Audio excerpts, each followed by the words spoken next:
दोस्तों, जितने भी लोग तैयारी कर रहे हैं सीपीसीटी एग्ज़ाम की, उन सब के लिए ये एमएस एक्सेल की एक स्पेशल वीडियो है जिसमें हमने टोटल 50 प्रश्न रखे हैं। ज़्यादा प्रश्न नहीं रखे हैं, टोटल 50 एमसीक्यू आपको मिलेंगे यहाँ पे। लेकिन ये ऐसे एमसीक्यू हैं जो एकदम से फंक्शन बेस हैं, लॉजिकल फंक्शन है, कॉन्सेप्चुअल फंक्शन है, सभी प्रकार के फंक्शन को यहाँ पे हमने इंक्लूड किया है। और आपको कंप्लीट वीडियो देखना है और आपको यहाँ पे बताना है कि ये वीडियो आपको कैसी लगी। अगर आपको इसी तरह के टॉपिक पर और भी वीडियो चाहिए तो अगर आपका सपोर्ट मिलेगा तो हम इसी तरह के और भी वीडियो आप सभी के लिए लाते रहेंगे। लेकिन पहले आप लोग ये वीडियो देखिए और 50 प्रश्न में से आपके टोटल कितने प्रश्न सही होते हैं उनका आंसर आप हमको ज़रूर कमेंट करिएगा। और अगर किसी भी क्वेश्चन में कोई डाउट है तो आप हमको कमेंट करके पूछ सकते हैं। हालांकि जितने भी यहाँ पे हमने क्वेश्चन दिए हैं उन सब को जो एक्सप्लेन करने लायक थे उन सब को हमने एक्सप्लेन किया है। इसीलिए ये वीडियो थोड़ा सा हम यहाँ पे क्वेश्चन की संख्या कम रखे हैं। और आप वीडियो पॉज करके पहले आप क्वेश्चन को अच्छे से समझेंगे, उसका एक्सप्लेनेशन समझेंगे, इसके बाद फिर आगे के जो प्रश्न है उनको देखेंगे। ठीक है, तो चलिए देरी ना करते हुए हम शुरू करते हैं। जैसा कि आप स्क्रीन में पहला क्वेश्चन देख पा रहे हैं कि यदि A1 में 5, A2 में 10 और A3 में फार्मूला बराबर सम A1 colon A2 divided by count A1 colon A3 है तो A3 का मान क्या होगा। दोस्तों, ये क्वेश्चन इस तरह के हैं, एकदम से लॉजिकल क्वेश्चन है जो कि सीपीसीटी के एग्ज़ाम में इसी तरह के क्वेश्चन पूछे जाते हैं। अब चूँकि 16 तारीख से लेकर 31 तारीख तक एग्ज़ाम है तो किसी के भी शिफ्ट में इस तरह के प्रश्न पूछ सकते हैं। अब आप यहाँ वीडियो पॉज करके अच्छे से पहले इसका आंसर निकाल लीजिए कि इसका आंसर यहाँ पे क्या होगा, और इसके बाद फिर देखिएगा कि हमने जो करेक्ट आंसर बताया है उससे आपका आंसर मैच होता है या नहीं होता है। ठीक है, तो चलिए यहाँ पे ऑप्शन दिया गया है, देख लेते हैं। पहला ऑप्शन है 7.5, दूसरा है 5, तीसरा है एरर और चौथा है 15। तो इसका करेक्ट आंसर आपके हिसाब से क्या होना चाहिए? अगर आपको पता है तो आप इसको यहाँ पे कमेंट कर सकते हैं, और नहीं पता है तो देख लीजिए, मैं इसका करेक्ट आंसर आपको बता देता हूँ। इसका करेक्ट आंसर हो जाएगा दोस्तों ऑप्शन नंबर सी, एरर। अब एरर यहाँ पे क्यों आएगा इसका रीज़न जान लीजिए। तो यहाँ पे देख लीजिए लिखा है जैसा कि स्क्रीन में कि सम जो है तो क्या करेगा, A1 कॉलन A2 इसको तो जोड़ देगा, 5 और 10 मिल रहा है इसको, बराबर 15 हो जाएगा। लेकिन जो काउंट नाम का फार्मूला है तो काउंट फंक्शन क्या करता है, ये तो सिर्फ नंबरों को गिनता है ना। तो यहाँ पे A1 कॉलन A3 है, ठीक है, तो A1 से A3 तक इसको काउंट करना है जिसमें A3 खुद शामिल है, और A3 में ही यह फार्मूला लिखा गया है। जो सम का फार्मूला लिखा गया है वो A3 में लिखा गया है। ठीक है, और उसी में ये पूरा फार्मूला लिखा गया है, जो डिवाइडेड काउंट है ये पूरा। ठीक है, तो जब इसी में फार्मूला लिखा जाता है और उसी में सेल रेफरेंस भी यूज किया जाता है तो इसका मतलब है कि A3 अपने ही मान पर निर्भर हो रहा है, जिससे सर्कुलर रेफरेंस बन जाती है। एक्सेल में सर्कुलर रेफरेंस होने पर सामान्यतः एरर आता है जब तक इटरेटिव कैलकुलेशन चालू ना हो। ठीक है, तो आई थिंक आप समझ गए होंगे। अगर आपको समझ में नहीं आया है तो आप एक बार फिर से पढ़िएगा वीडियो पॉज करके, तो आपको अच्छे से समझ में आ जाएगा कि यहाँ पे इस फार्मूला को लगाने पर एरर क्यों आएगा। ठीक है, चलिए नेक्स्ट क्वेश्चन देख लेते हैं। एक्सेल में फार्मूला इक्वल टू इफ, और ब्रैकेट में डबल कोटेशन में 0 लिखा है, फिर कॉमा लगा के ट्रू, फिर कॉमा लगा के फॉल्स, किस परिणाम को लौटाएगा। अगर एक्सेल में हम ये फार्मूला लिखते हैं तो हमारे पास परिणाम यानी रिजल्ट क्या मिलेगा, फॉल्स, 0, ट्रू, एरर। तो इसका करेक्ट आंसर क्या हो जाएगा? बिल्कुल इसका करेक्ट आंसर हो जाएगा ऑप्शन नंबर डी, एरर। इसका भी एरर आएगा, क्यों आएगा ये भी देख लीजिए। अब यहाँ पे लिखा हुआ है इसमें एरर आने का रीज़न कि एक्सेल में इफ फंक्शन किसी साधारण टेक्स्ट स्ट्रिंग जैसे डबल कोटेशन में 0 या डबल कोटेशन में हेलो को सीधे तार्किक मान यानी लॉजिकल वैल्यू में परिवर्तित नहीं कर पाता है। चूँकि टेक्स्ट को सत्य या असत्य के रूप में नहीं आंका जा सकता, इसलिए एक्सेल हैश वैल्यू एरर लौटाता है। ठीक है, जो यहाँ पे जो टेक्स्ट लिख देते हैं हम इफ़ में, चूँकि क्या होता है लॉजिकल टेस्ट वो टेस्ट करता है, लेकिन जब लॉजिकल टेस्ट के स्थान पर हम कोई टेक्स्ट स्ट्रिंग दे देते हैं तो वहाँ पर ये एक्सेल में जो इफ फंक्शन है तो ये इसको लॉजिकल वैल्यू में कन्वर्ट नहीं कर पाता है, और जब लॉजिकल वैल्यू में कन्वर्ट नहीं कर पाता तो फिर हैश वैल्यू का एरर देता है। ठीक है, तो ये रीज़न है यहाँ पे एरर आने का। ठीक दोस्तों, हम ये देखना चाहते हैं कि आप एक्सेल में कितने मतलब प्रैक्टिकल किए हुए हैं और एक्सेल का कितना फार्मूला आपको आता है, इसीलिए हमने यहाँ पे थोड़ा सा हाई लेवल के क्वेश्चन रखे हैं। अगर इस वीडियो में 50 में से अगर आपके 40+ नंबर आ जाते हैं तो आपकी तैयारी दोस्तों ज़बरदस्त है। ठीक है, इसलिए आप इसको वीडियो में कंटिन्यू बने रहिएगा, और पिछली वीडियो जो आप हमारी नहीं देखे हैं उन सब की लिंक भी हम अपने इस वीडियो के डिस्क्रिप्शन में डाल देंगे, तो उनको भी आप देख लेंगे एग्ज़ाम में जाने से पहले। और अगर वीडियो अच्छी लगे तो चैनल को सब्सक्राइब करना तो बिल्कुल ना भूलें, और अगर इसी तरह के और टॉपिक पर वीडियो चाहिए तो आप हमको कमेंट करके ज़रूर बताइएगा। नेक्स्ट है, यदि किसी सेल में formula equal to A1 and A2 है और A1 बराबर 10 और A2 बराबर 20 है तो आउटपुट क्या होगा? 30, 10, 20, एरर 200। तो इसका करेक्ट आंसर हो जाएगा ऑप्शन नंबर बी, 10, 20। क्यों इसका करेक्ट आंसर यहाँ पे ये क्यों हो जाएगा?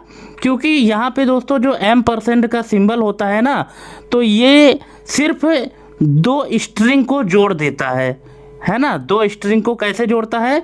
10 और 20 अगल बगल ले जाके चिपका देता है। बाकी जो मैथमेटिकल ऑपरेशन है वो जोड़ने का काम नहीं करता कि यहाँ 10 और 20 30 बना देगा, ऐसा नहीं करेगा। ये सिर्फ 2 स्ट्रिंग को क्या कर देता है? चिपका देता है, अगल बगल हो गया। इसीलिए इसका करेक्ट आंसर 10 और 20 आ जाएगा। नेक्स्ट क्वेश्चन है, एक्सेल में count if A1 colon A5, अब कोटेशन में है ग्रेटर देन 10 और ब्रैकेट क्लोज, प्लस है count if A1 colon A5 comma और कोटेशन में है लेस देन 5। इसका तात्पर्य क्या है? ऑप्शन है केवल 10 से बड़े मान, केवल 5 से छोटे मान, 10 से बड़े और 5 से छोटे मानों की कुल संख्या, और चौथा है 5 से 10 के बीच के मान। तो इसका करेक्ट आंसर क्या होगा? आप वीडियो पॉज करके अच्छे से पढ़ लीजिए। फंक्शन को समझना बहुत ज़रूरी है। अगर आप फंक्शन के जो स्टेप हैं कार्य करने के, उसको अगर आप समझ गए तो आपको कहीं भी दिक्कत नहीं होगी।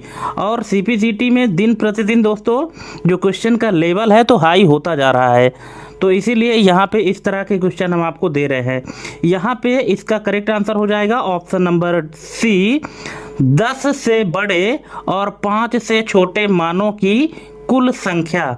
चूँकि यहाँ पे काउंट इफ फंक्शन 2 बार लगा हुआ है ना, और काउंट इफ क्या करता है? कंडीशन के आधार पर काउंटिंग करता है। तो कंडीशन हमने क्या दिया है कि सेल रेंज A1 से लेकर A5 तक में ऐसी वैल्यू जो ग्रेटर देन 10 हो, यानी जो 10 से बड़ी हो, और दूसरे में हमने दिया है 5 से छोटी हो। ठीक है, इतने वैल्यू को इन कंडीशन के आधार पर जो भी वैल्यू हो उनको आप टोटल कर दो। ठीक है, यहाँ पे हमने ये एक्सप्लेन भी किया है, आप देख सकते हैं ये स्क्रीनशॉट में। ठीक है, कि यहाँ A1 से लेकर A5 तक हमने कुछ वैल्यू रखा है, 12, 10, 5, 3, 11। अब यहाँ पे हमने जब ये फंक्शन लगाया तो देखिए यहाँ पे रिजल्ट क्या आया है, 3 आया है। क्यों? क्योंकि जो कंडीशन है हमारे पास कि ग्रेटर देन 10, तो आप देख सकते हैं कि A1 से लेकर A5 तक में 10 से बड़ी कितनी संख्या है, सिर्फ 2 ही संख्या है, 12 और 11। ठीक है, 11 और 12 बड़ी है 10 से, और 5 से छोटी कौन है, सिर्फ एक संख्या है 3, है ना। इसीलिए इन दोनों की काउंटिंग कितनी हो गई, 3 हो गई। तो इस तरह से इसका करेक्ट आंसर हो जाएगा ऑप्शन नंबर सी। नेक्स्ट है, यदि एक्सेल में डेट सीरियल 60 दिया जाए तो वह किस दिनांक को दर्शाता है।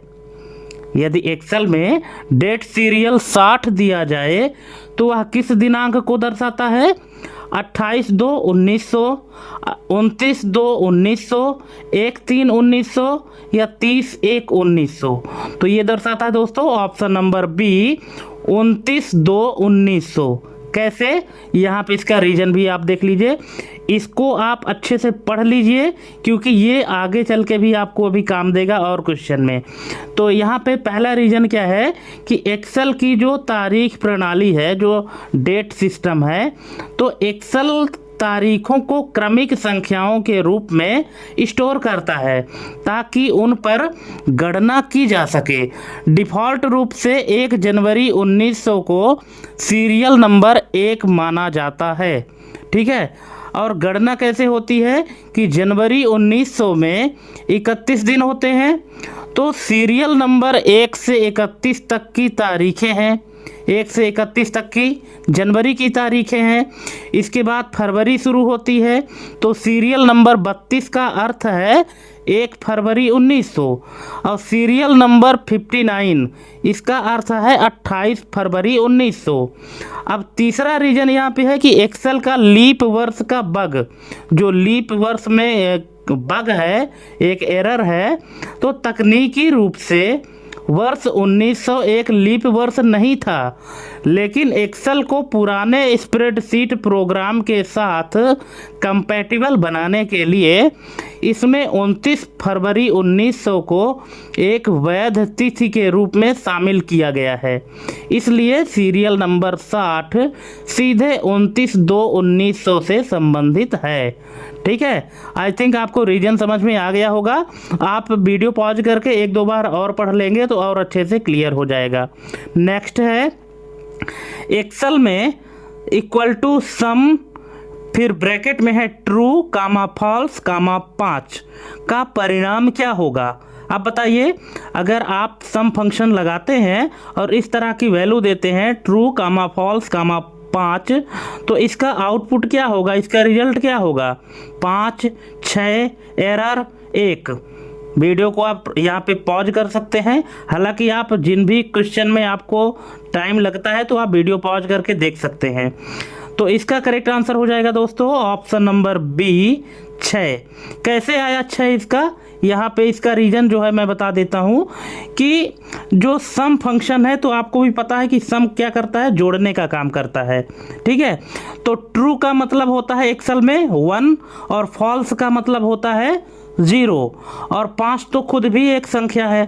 ठीक है, तो ट्रू मतलब 1 प्लस फॉल्स यानी 0 प्लस 5, तो 1 + 0 + 5 = 6। ठीक है, तो इस तरह से इसका रिजल्ट आ गया है 6। नेक्स्ट है, पाइवोट टेबल में कैलकुलेटेड फील्ड किस स्तर पर कैलकुलेट होती हैं, row level, source data level, summary level, cell level. तो इसका करेक्ट आंसर क्या होगा, इसका करेक्ट आंसर हो जाएगा option number B, source data level. Next है, एक्सेल में एच लुकअप फंक्शन का मुख्य उपयोग क्या है। तो इसका मुख्य उपयोग है डेटा को हॉरिजेंटल खोजना, option number B, H for horizontal और एच फॉर एच लुकअप।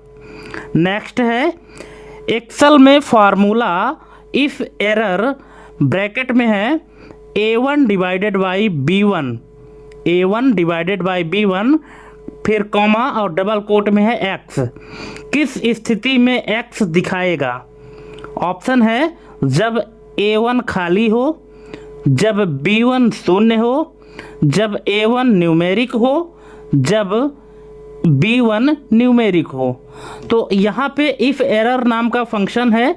ये फंक्शन क्या करता है कि आप जो भी एरर के रूप में मैसेज देंगे वो इसको यहाँ पे लौटाएगा, है ना। कस्टमाइज मैसेज अगर आप अपने हिसाब से देना चाहते हैं कि अगर कोई एरर आती है तो बाय डिफ़ॉल्ट ये मैसेज ना करके हमारे द्वारा कस्टमाइज मैसेज रिटर्न करे।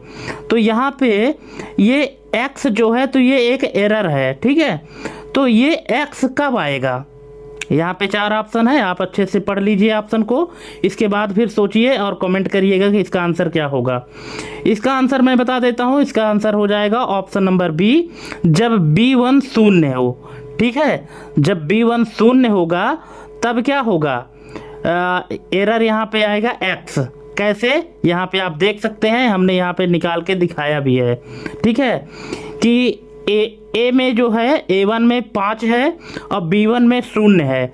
और जब A1 को B1 से हम डिवाइड करेंगे, अगर किसी भी संख्या को 0 से हम डिवाइड करेंगे तो वैसे तो एरर आता है हैश डिव, ठीक है, हैश डिव का एरर आता है, ठीक है। लेकिन यहाँ पे हैश डिव को हमने कस्टमाइज करके इफ़ एरर कर दिया है कि अगर इस तरह की एरर आती है कि अगर b की वैल्यू 0 है तो फिर यहाँ पे हैश डिव एरर ना आकर के सिर्फ x लिख जाए, ठीक है। तो यहाँ पे दोस्तों इस तरह से इसका करेक्ट आंसर हो जाएगा। किसी भी क्वेश्चन में कोई डाउट होगा तो आप तुरंत कमेंट करके पूछ लीजिएगा। नेक्स्ट है, यदि किसी वर्कशीट में पहले फ्रीज पेंस और फिर स्प्लिट लगाया जाए तो परिणाम क्या होगा? यदि किसी वर्कशीट में पहले फ्रीज पेंस और फिर स्प्लिट लगाया जाए तो परिणाम क्या होगा? दोनों सक्रिय रहेंगे, फ्रीज पेंस हट जाएगा, स्प्लिट हट जाएगा, एक्सेल बंद हो जाएगा। तो इसका करेक्ट आंसर क्या होगा? इसका करेक्ट आंसर हो जाएगा फ्रीज पेंस हट जाएगा, ऑप्शन नंबर बी। नेक्स्ट है, एक्सेल में average true comma false comma 10 का परिणाम क्या होगा? What will be the result of average true false 10? इसका रिजल्ट क्या होगा अगर आप इसका एवरेज निकालते हैं तो इसका करेक्ट आंसर आपके हिसाब से क्या होगा? 3.67, 5, 10 एरर। तो इसका करेक्ट आंसर हो जाएगा ऑप्शन, आप भी निकालने की कोशिश करिए और मैं भी यहाँ पे बता देता हूँ, इसका करेक्ट आंसर हो जाएगा ऑप्शन नंबर ए, 3.67। कैसे आया ये देख लीजिए। यहाँ चूंकि 3 संख्याएं हैं, ट्रू मतलब 1, फॉल्स मतलब 0 और 10 मतलब तो 10 नंबर ही है, तो 10 और 1 11 और टोटल संख्याएं कितनी हो गई? 3। तो 11 को जब आप 3 से भाग देंगे तो इसका जो भागफल आएगा, औसत आएगा, वो क्या आएगा? 3.666667। तो इसलिए जब कई सारे बढ़ते जाते हैं तो 3.67 कर दिया है, ठीक है, राउंड अप करके। नेक्स्ट है, एक्सेल में हैश वैल्यू एरर का सबसे सामान्य कारण क्या है? Invalid cell reference, 0 division, wrong data type in formula, sheet protection. तो इसका करेक्ट आंसर हो जाएगा option number C, wrong data type in formula. अगर आप किसी फार्मूला में गलत डेटा टाइप इंसर्ट करते हैं तो वहाँ पे जो एरर आती है उसको हैश वैल्यू एरर कहते हैं। नेक्स्ट है, एक्सेल में formula equal to row A10 minus column A1 का मान क्या होगा? 9, 10, 8, 11। अब बताइए, अगर ये फार्मूला आप लगाएंगे तो इसका रिजल्ट क्या आएगा? तो इसका रिजल्ट आएगा ऑप्शन नंबर ए, 9, ठीक है। क्योंकि A1 से लेकर A10 तक में टोटल कितने हैं? टोटल 10 रो हैं। अब 10 में से यहाँ पे A1 को यहाँ पे माइनस कर रहा है, ठीक है। यहाँ पे भले ही ये कॉलम बोल रहा है A1, लेकिन A1 है तो रो भी है ना, और रो में A1 से A10 लिया है, ठीक है। तो रो A10 से जब A1 को माइनस कर देंगे तो 10 में से जब 1 जाएगा तो कितना बचेगा, 9 बचेगा। ठीक है, तो इसका करेक्ट आंसर हो जाएगा 9, ऑप्शन नंबर ए। नेक्स्ट है, एक्सेल में कौन सा चार्ट जीरो और नेगेटिव वैल्यू दोनों को स्पष्ट दर्शाता है? Pie chart, donut chart, column chart, radar chart. तो इसका करेक्ट आंसर हो जाएगा option number C, column chart. कैसे, यहाँ पे देख लीजिए, थोड़ा सा हमने इसको एक्सप्लेन किया है। इसमें एक क्षैतिज अक्ष यानी हॉरिजेंटल एक्सिस होता है जो बेस लाइन का काम करता है।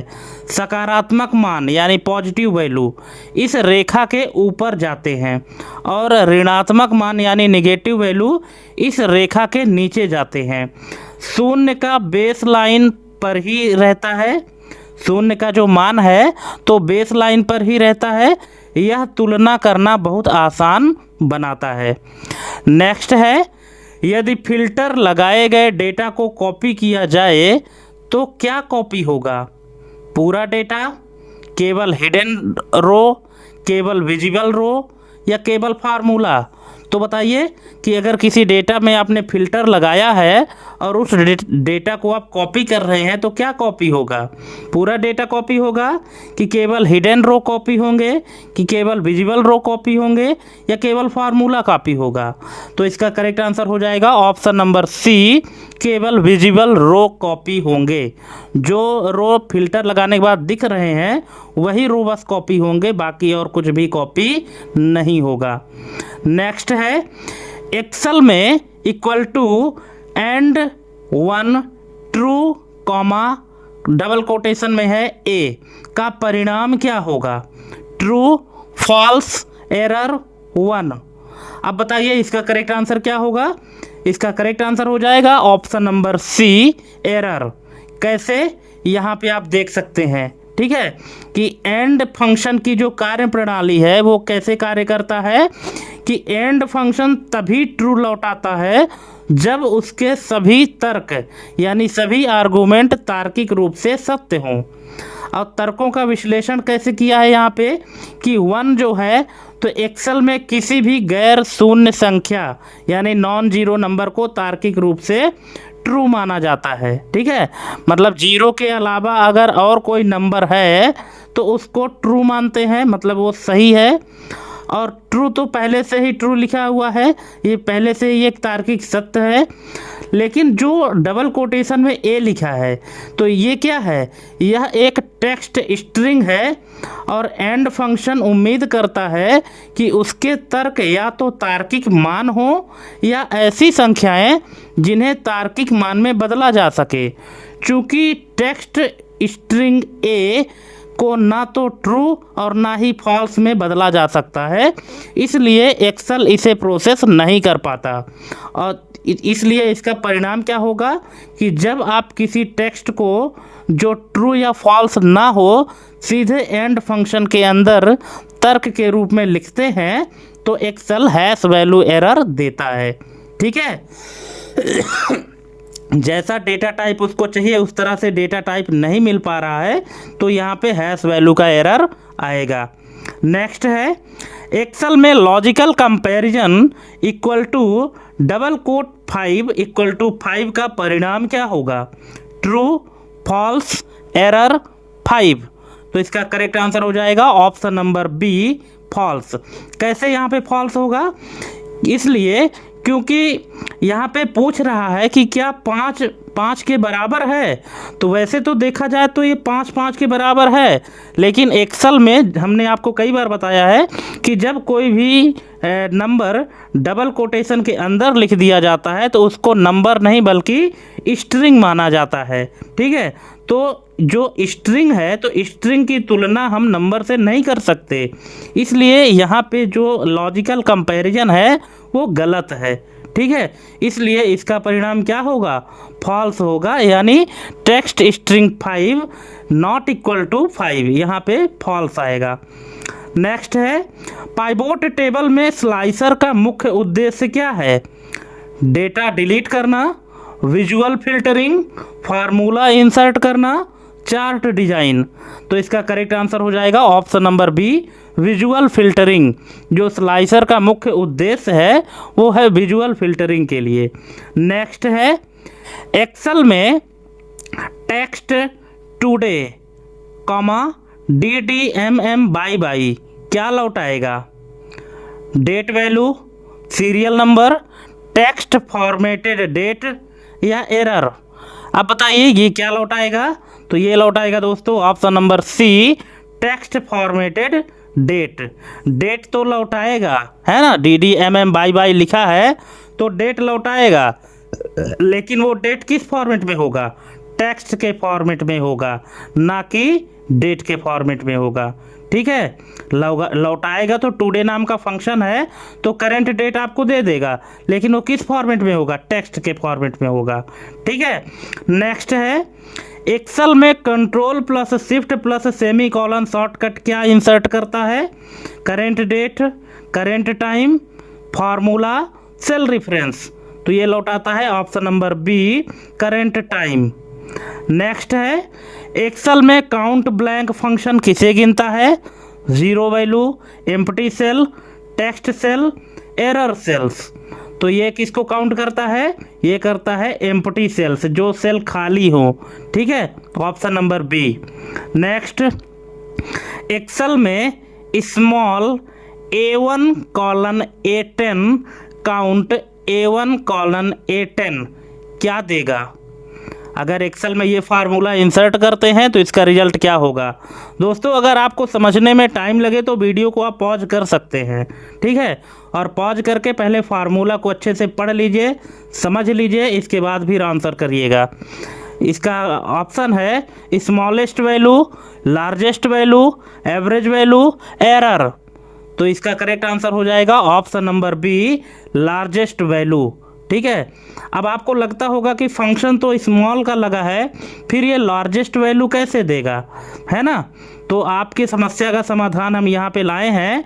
यहाँ पे आप पढ़ सकते हैं कि जो स्मॉल नाम का फंक्शन है तो ये कैसे, इसको कितने आर्गूमेंट चाहिए होते हैं? 2 आर्गूमेंट, पहला है एरे और दूसरा है के। तो यह फंक्शन किसी डेटा में केवा सबसे छोटा मान लौटाता है। मतलब जो भी रेंज आप देंगे कि इस रेंज से इस रेंज तक में, जो जैसे हमको मान लीजिए कि अगर एक्सेल में सबसे छोटी वैल्यू ढूंढनी हो तो हम क्या करते हैं? मिन फंक्शन यूज करते हैं।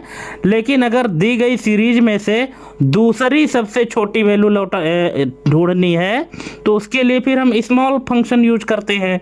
तो यहाँ पे जो के है तो यही बताता है कि दी गई सीरीज में से कौन से नंबर की छोटी वैल्यू, पहली छोटी वैल्यू की दूसरी छोटी वैल्यू, तीसरी छोटी वैल्यू, चौथी छोटी वैल्यू कौन सी, है ना? अब इस फार्मूला में के स्थान पर काउंट का उपयोग किया गया है। इसका मतलब है कि आप उस रेंज का अंतिम सबसे बड़ा छोटा मान मांग रहे हैं।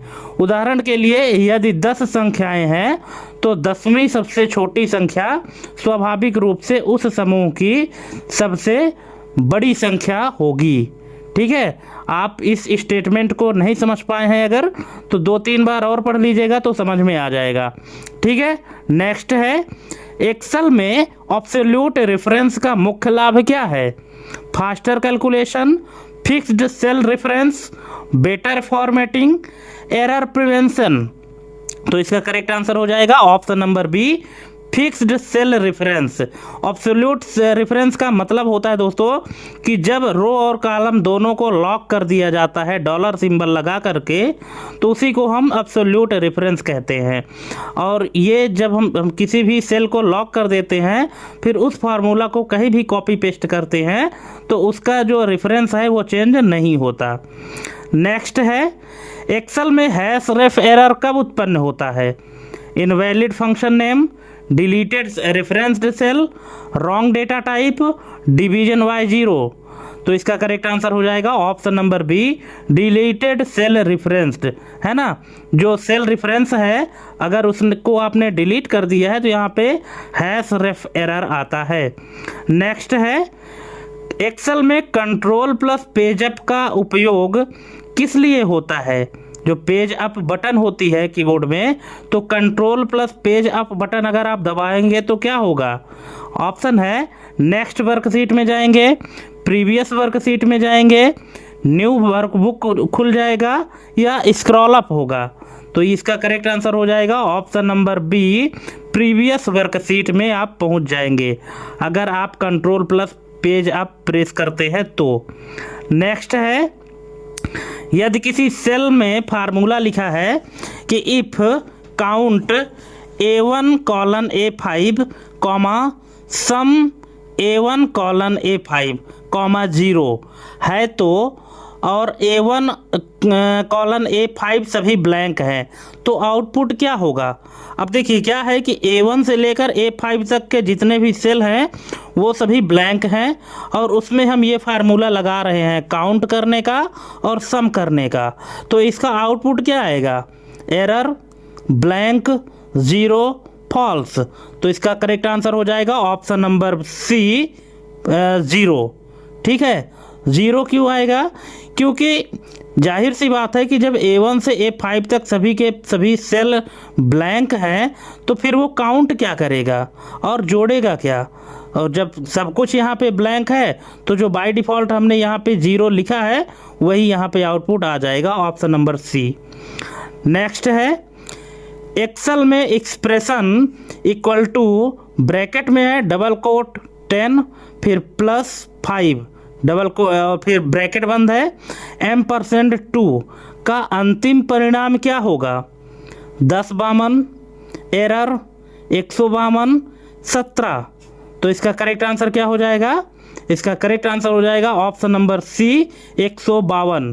कैसे होगा 152? ये देख लीजिए, यहाँ पे आप देख सकते हैं कि कोष्ठक का हल कैसे करना है कि सबसे पहले ब्रैकेट के अंदर का हिस्सा हल किया जाएगा। तो 10 धन 5, ठीक है। एक्सेल में यदि आप किसी टेक्स्ट स्ट्रिंग जैसे डबल कोट में लिखे हैं 10 पर कोई गणितीय संक्रिया जैसे प्लस, मतलब कोई मैथमेटिकल ऑपरेशन करते हैं जैसे जोड़ना, घटाना, गुणा, भाग करते हैं, तो एक्सेल स्वचालित रूप से उस टेक्स्ट को संख्या में बदल देता है। इसलिए 10 धन 5 का परिणाम क्या होगा? 15 होगा। इसके बाद कॉन्कैटिनेशन, अब एक्सप्रेशन 15 और M% 2 है, ये एंड का सिंबल है, इसको M% पढ़ते हैं, ये हो जाता है। तो एक्सेल में M% ऑपरेटर का उपयोग दो मानों को आपस में जोड़ने, अब जोड़ने का मतलब गणितीय योग नहीं बल्कि एक साथ चिपकाना है ना, के लिए किया जाता है। तो इसलिए यहाँ पे इसका करेक्ट आंसर क्या हो जाएगा? 152 हो जाएगा। ठीक है, ऑप्शन नंबर सी। नेक्स्ट है, एक्सेल में formula equal to count if और ब्रैकेट में है A1 कॉलन A10 फिर कॉमा, और यहाँ पे ये एक सिंबल लिखा गया है। ठीक है, इस सिंबल को क्या पढ़ते हैं? क्या आपको पता है? तो अगर नहीं पता है तो जान लीजिएगा। इसका यहाँ पे पहले ऑप्शन बताइए। Non blank cells, blank cells, only numeric cells, only text cell. तो इसका करेक्ट आंसर हो जाएगा option number A, non blank cell. ठीक है, यहाँ पे ये जो सिंबल का नाम है डबल कोट में, तो इसका मतलब है कि नॉन ब्लैंक सेल। ठीक है, नॉन एम्प्टी या नॉन ब्लैंक। ठीक, यहाँ पे आप देख सकते हैं इसका मानदंड है कि एक्सेल में फार्मूला, ये जो लेस देन और ग्रेटर देन का ये अर्थ होता है नॉन इक्वल टू या नॉट इक्वल टू, के बराबर नहीं। ठीक है, मतलब के बराबर नहीं यानी नॉट इक्वल टू, जब इसे डबल कोट जो रिक्त स्थान को दर्शाता है के बिना डबल कोट में ये यूज किया जाता है, उपयोग किया जाता है, तो इसका अर्थ होता है कि नॉट इक्वल टू एम्प्टी, यानी जो खाली सेल नहीं है या जो खाली नहीं है। इसलिए यह फार्मूला उस रेंज के उन सभी सेल्स को गिनेगा जिनमें कोई भी डेटा, चाहे वह नंबर हो, टेक्स्ट हो या कोई सिंबल मौजूद है। ठीक है, तो इसका जो मतलब होता है ना, इसका मतलब होता है नॉट इक्वल टू, है ना, के बराबर नहीं। किसके बराबर नहीं, और इसको अगर डबल कोट में लिख दिए हैं तो इसका मतलब है कि जो खाली नहीं है। ठीक, चलिए नेक्स्ट है एक्सेल में काउंट ब्रैकेट में है ट्रू कामा फॉल्स कामा 1 कामा 0 कामा डबल कोट में है ए। इसका परिणाम क्या होगा, 1 2 3 या 4। दोस्तों क्वेश्चन बहुत ही मज़ेदार और बहुत ही इम्पोर्टेंट क्वेश्चन है। इसी तरह के क्वेश्चन आपको एग्जाम में पूछे जाएंगे, ठीक है, इसलिए आपको ध्यान से देखना है और कमेंट करके ज़रूर बताइएगा कि ये वीडियो आपको कैसी लगी। अगर आपको अच्छी लगेगी तो हम इसी तरह के और भी टॉपिक के वीडियो लाएंगे, लेकिन आपके सपोर्ट की आवश्यकता रहेगी दोस्तों।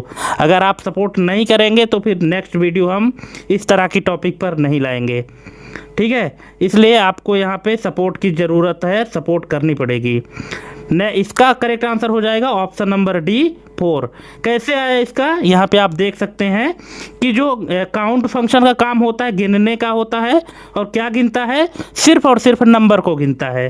ठीक है, तो यहाँ पे ट्रू को गिना गया 1, और फॉल्स में 0 है, फॉल्स का मतलब 0 होता है, इसको भी गिना गया है, तो ये 2 हो गया। फिर 1 ये भी एक नंबर है, इसको भी गिना गया, तो ये 3 हो गया।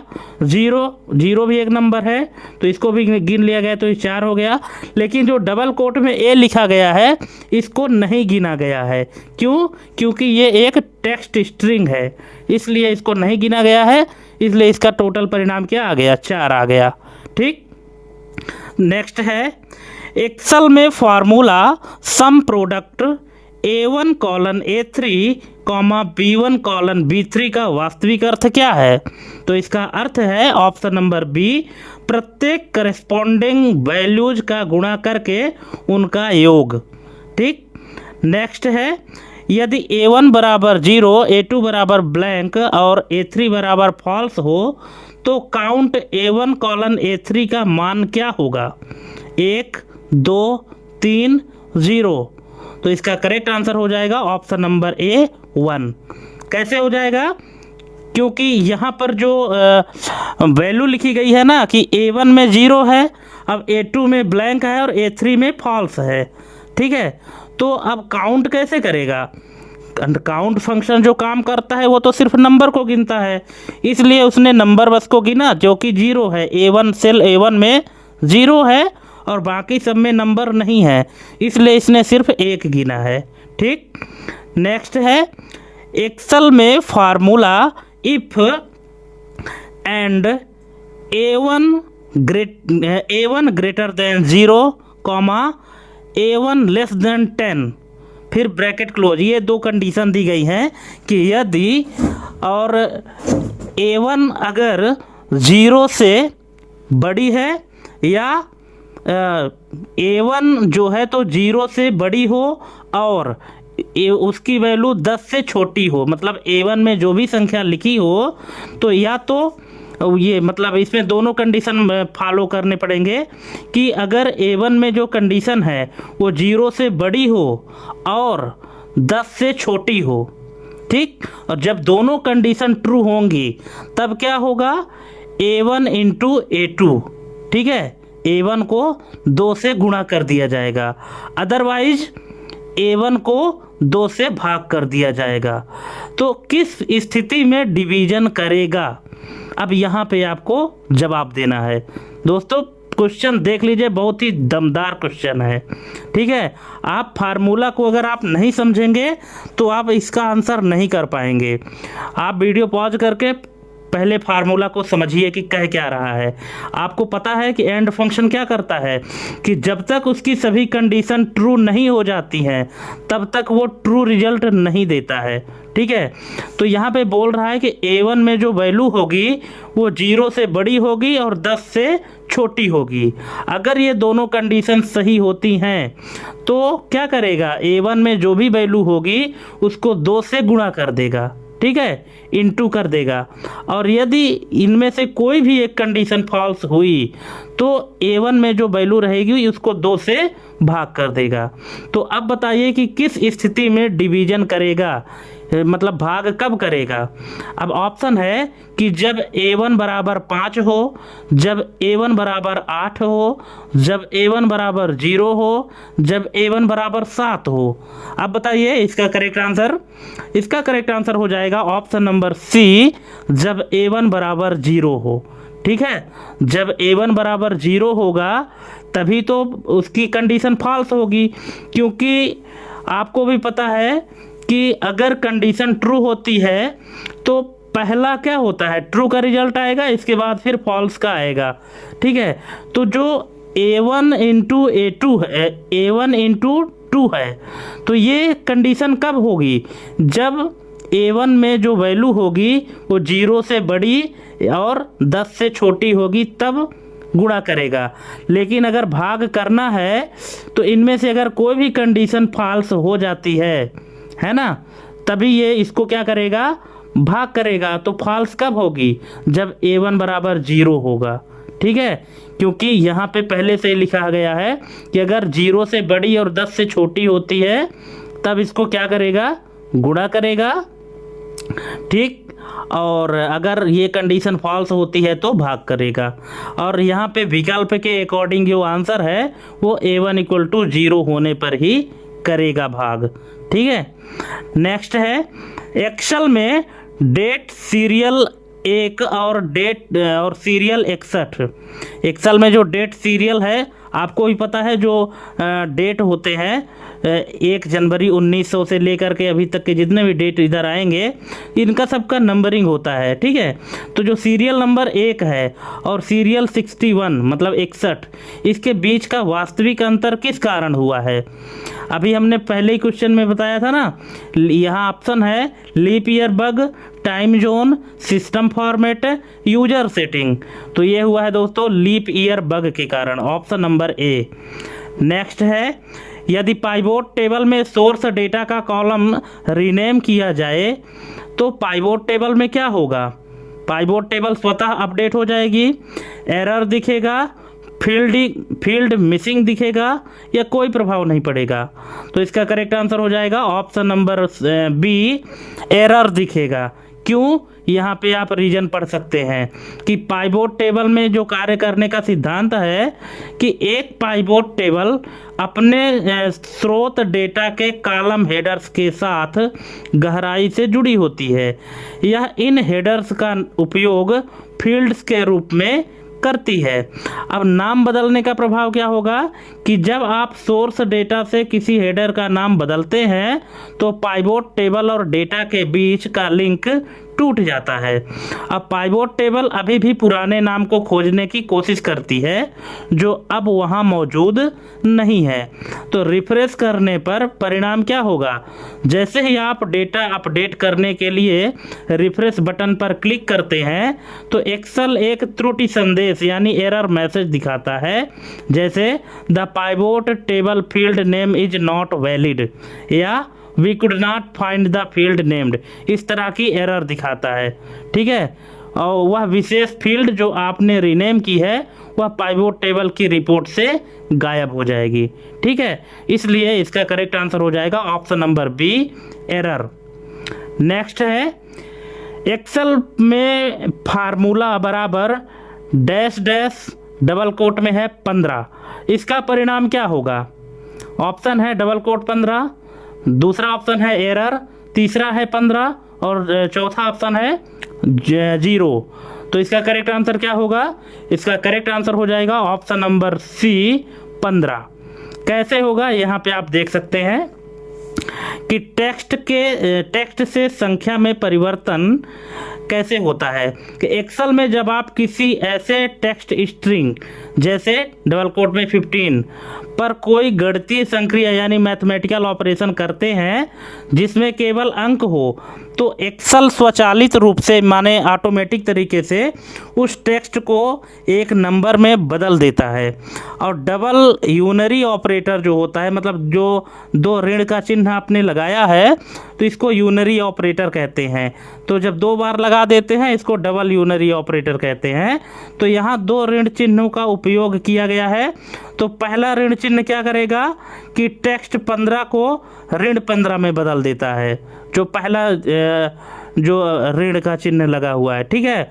और दूसरा ऋण का चिन्ह क्या करेगा, उस परिणाम को फिर से ऋणात्मक बनाता है, यानी ब्रैकेट के बाहर माइनस और ब्रैकेट के अंदर भी माइनस, और फिर वो संख्या जिसका गणितीय परिणाम 15 होता है, क्योंकि आपको भी पता है कि मैथ्स में माइनस माइनस कट जाता है तो प्लस बचता है, ठीक है। नेक्स्ट है, यदि किसी रेंज पर फिल्टर और कंडीशनल फॉर्मेटिंग लागू हो तो प्राथमिकता किसकी होगी। मतलब अगर किसी रेंज में, एक्सेल में किसी रेंज में फिल्टर और कंडीशनल फॉर्मेटिंग दोनों लागू हों तो सबसे पहली प्रायोरिटी किसकी होगी, फिल्टर की, कंडीशनल फॉर्मेटिंग की, लास्ट अप्लाइड रूल्स की, या वर्कबुक सेटिंग की। तो इसका करेक्ट आंसर हो जाएगा option number B, conditional formatting की। कैसे, यहाँ पे आप देख सकते हैं दोस्तों, जितने भी क्वेश्चन ऐसे हैं ना जो एक्सप्लेन करने लायक है, मैंने उन सबको एक्सप्लेन कर दिया है, आप वीडियो पॉज करके और पढ़ सकते हैं, ठीक है। चलिए नेक्स्ट क्वेश्चन है, एक्सेल में formula max A1 colon A10 minus मिन A1 कॉलन A10 क्या दर्शाता है, एवरेज, वेरिएंस, रेंज, मीडियन। तो ये दर्शाता है रेंज, ऑप्शन नंबर सी। कैसे, यहाँ पे इसका करेक्ट आंसर हमने दिया है और इसको एक्सप्लेन भी किया है, आप वीडियो पॉज करके पढ़िए, और इसके बाद भी समझ में अगर नहीं आता है तो आप फिर हमको कमेंट करके पूछ सकते हैं, लेकिन हाँ पढ़िएगा ज़रूर, ठीक है। अब चूंकि हम सभी को पढ़ के नहीं सुनाएंगे, क्योंकि ज़्यादा पढ़ेंगे तो वीडियो बहुत लंबी हो जाएगी और बोरिंग भी हो जाएगी, इसलिए आप लोग वीडियो पॉज करके पढ़ सकते हैं। नेक्स्ट है, एक्सेल में if error V lookup A1 colon B1 A1 comma B1 colon C10 comma 2 comma 0 comma double quote में NA, किस स्थिति में NA दिखाएगा, ठीक है। यहाँ पे NA जो है तो किस स्थिति में दिखाएगा, ऑप्शन है कि जब वैल्यू मिल जाए, दूसरा है जब कॉलम इंडेक्स गलत हो, तीसरा है जब लुकअप वैल्यू ना मिले, और चौथा है जब डेटा सॉर्टेड हो। तो इसका करेक्ट आंसर है ऑप्शन नंबर सी, जब लुकअप वैल्यू ना मिले। जब लुकअप वैल्यू ना मिलेगी तो एरर आएगी, और एरर में यहाँ पे क्या दिया है, NA दिया है, ठीक है। नेक्स्ट है, एक्सेल में formula text 0.5 comma double quote में है 0% क्या लौटाएगा, ऑप्शन है यहाँ पे 0.5%, 50%, 0.50% और एरर। तो इसका करेक्ट आंसर क्या हो जाएगा, इसका करेक्ट आंसर हो जाएगा ऑप्शन नंबर बी, 50%। कैसे, यहाँ पे हमने पूरा एक्सप्लेनेशन किया है दोस्तों, आप वीडियो पॉज करके और पढ़ सकते हैं, इसका एक्सप्लेनेशन आपको अच्छे से समझ में आ जाएगा। नेक्स्ट है, यदि एक्सेल में चार्ट का सोर्स डेटा फिल्टर किया जाए तो चार्ट पर क्या प्रभाव पड़ेगा, चार्ट चेंज नहीं होगा, चार्ट डिलीट हो जाएगा, चार्ट केवल विजिबल डेटा दिखाएगा, या चार्ट एरर देगा। तो इसका करेक्ट आंसर हो जाएगा ऑप्शन नंबर सी, चार्ट केवल विजिबल डेटा दिखाएगा। नेक्स्ट है, एक्सेल में इक्वल टू और 0 comma double quote comma false का परिणाम क्या होगा, ट्रू, फॉल्स, एरर, 0। तो इसका करेक्ट आंसर हो जाएगा एरर। एरर आएगा यहाँ पे अगर आप इस तरह का फंक्शन लिखते हैं एक्सेल में तो। अब एरर क्यों आएगा, इसका भी रीज़न जान लीजिए, यहाँ पे हमने कंप्लीट रीज़न लिखा हुआ है कि क्यों आएगा, ठीक है। आप इसको वीडियो पॉज करके पढ़ लीजिएगा, और अगर समझ में ना आए तो फिर हमको कमेंट करके पूछिएगा। नेक्स्ट है, एक्सेल में फार्मूला इक्वल टू इंट -2.7 का परिणाम क्या होगा, तो ये होगा -3। कैसे, इसको भी हमने एक्सप्लेन किया है, आप देख लीजिए। नेक्स्ट है, एक्सेल में काउंट और काउंटा के बीच मुख्य अंतर क्या है, तो ये है कि ऑप्शन नंबर सी, काउंटा जो है तो नॉन एम्प्टी सेल को गिनता है, लेकिन काउंट जो है तो सिर्फ नंबर को गिनता है। लेकिन काउंटा एक ऐसा फंक्शन है कि दिए गए सीरीज में या दिए गए रेफरेंस में जितने भी लिखे हैं, चाहे वो नंबर हो, टेक्स्ट हो, सिंबल हो, जो भी लिखा है बस खाली नहीं होना चाहिए, कुछ भी लिखा हो वो सबको गिन लेगा, लेकिन काउंट फंक्शन सिर्फ और सिर्फ जिसमें जिसमें नंबर लिखा होगा जिन सेल में उन्हीं बस को गिनेगा। नेक्स्ट है, यदि किसी पाइवोट टेबल में कैलकुलेटेड फील्ड डिलीट कर दी जाए तो क्या होगा? तो ये होगा option number C, calculated values हट जाएंगे। नेक्स्ट है, यहाँ पे इसको हमने थोड़ा सा एक्सप्लेन भी किया है, आप इसको और अच्छे से समझ सकते हैं कि यहाँ पे कैलकुलेटेड वैल्यूज क्यों हट जाएंगे, इसका रीज़न भी हमने दिया है। नेक्स्ट है, एक्सेल में फार्मूला इक्वल टू सब टोटल 9,A1:A10 का विशेष लाभ क्या है? तो इसका विशेष लाभ है option number B, filtered rows को इग्नोर करता है। नेक्स्ट, एक्सेल में logical test A1 not equal to blank का अर्थ क्या है? A1 ब्लैंक है, A1 टेक्स्ट है, A1 एम्प्टी है, A1 एम्प्टी नहीं है, या A1 जीरो है? तो बताइए इसका अर्थ क्या होगा कि A1 नॉट इक्वल टू फिर डबल कोट का अर्थ क्या हो? इसका अर्थ है ऑप्शन नंबर सी, A1 एम्प्टी नहीं है। कैसे? ये देखिए पूरा एक्सप्लेनेशन हमने दिया है। इसके बाद भी डाउट होता है तो फिर आप पूछिएगा, लेकिन पहले आप वीडियो पॉज करके इसको पढ़ लीजिए। नेक्स्ट, एक्सेल में फार्मूला मोड -7,3 का परिणाम क्या होगा? -1, 2, 1 या -2? तो इसका करेक्ट आंसर हो जाएगा ऑप्शन नंबर बी, 2। कैसे होगा ये देखिए, पूरा हमने सॉल्व कर दिया है, ठीक है, आपको अच्छे से समझ में आ जाएगा। नेक्स्ट है, एक्सेल में पाइवोट टेबल रिफ्रेश ना करने पर क्या जोखिम होता है? ये जोखिम होता है दोस्तों कि ओल्ड समरी दिखती है। अगर आप रिफ्रेश नहीं करेंगे तो अगर आप जो भी बदलाव करेंगे अपने सोर्स डेटा में और रिफ्रेश नहीं करेंगे तो आपको पुराना डेटा ही दिखेगा, यही एक जोखिम रहता है। नेक्स्ट है, एक्सेल में इज नंबर अब ब्रैकेट में डबल कोट में है 1 2 3 का आउटपुट क्या होगा? ट्रू, फॉल्स, 1 2 3 या एरर? तो इसका करेक्ट आंसर हो जाएगा फॉल्स, ऑप्शन नंबर बी। क्यों? क्योंकि ये जो इज नंबर फंक्शन है ये पूछ रहा है कि आपने जो भी पैरेंथेसिस के अंदर इनपुट किया है क्या ये नंबर है। अगर यहाँ पे डबल कोटेशन लगा है तो आपको भी पता है कि डबल कोटेशन के अंदर जो भी टेक्स्ट लिखा होता है तो नंबर नहीं होता, वो टेक्स्ट स्ट्रिंग होती है, ठीक है, भले ही यहाँ नंबर के फॉर्मेट में क्यों ना हो। इसलिए डबल कोटेशन के अंदर 1 2 3 लिखा है तो ये नंबर नहीं है, इसलिए इसका रिजल्ट फॉल्स होगा। नेक्स्ट, एक्सेल में कंट्रोल प्लस सेमीकोलन शॉर्टकट का उपयोग किस लिए होता है? तो ये होता है करेंट डेट इंसर्ट करने के लिए, ऑप्शन नंबर बी, ठीक है। तो इस तरह से हमने यहाँ पे सिर्फ 50 क्वेश्चन ही लिए थे, और अगर आपको ये सभी प्रश्न अच्छे लगे हों तो आप हमको कमेंट करके ज़रूर बताइएगा, तो हम आपको और भी ऐसे इंटरेस्टिंग क्वेश्चन लाकर देंगे। लेकिन हाँ, अगर आप लोग हमारे चैनल को सब्सक्राइब नहीं करेंगे तो दोस्तों फिर इतनी मेहनत करने का कोई मतलब नहीं है, ठीक है। इसलिए अगर आपको वीडियो अच्छी लगी हो तो चैनल को सब्सक्राइब करना ना भूलें, क्योंकि अक्सर मुझे देखने को मिलता है कि वीडियो में व्यूज़ तो जाता है लेकिन सब्सक्राइब नहीं करते हैं आप लोग। तो सब्सक्राइब भी कर दिया करें भाई, आप लोगों के लिए इतनी मेहनत कर रहे हैं और वो फ्री ऑफ कॉस्ट सारा कंटेंट आपको दे रहे हैं, ठीक है। तो चलिए ठीक है, थैंक्स फॉर वाचिंग हमारी ये कंप्लीट वीडियो देखने के लिए। और अगर आप लोगों का सपोर्ट रहा तो मिलते हैं अपने अगले वीडियो में एक नए टॉपिक के साथ। तब तक के लिए जय हिंद, वंदे मातरम।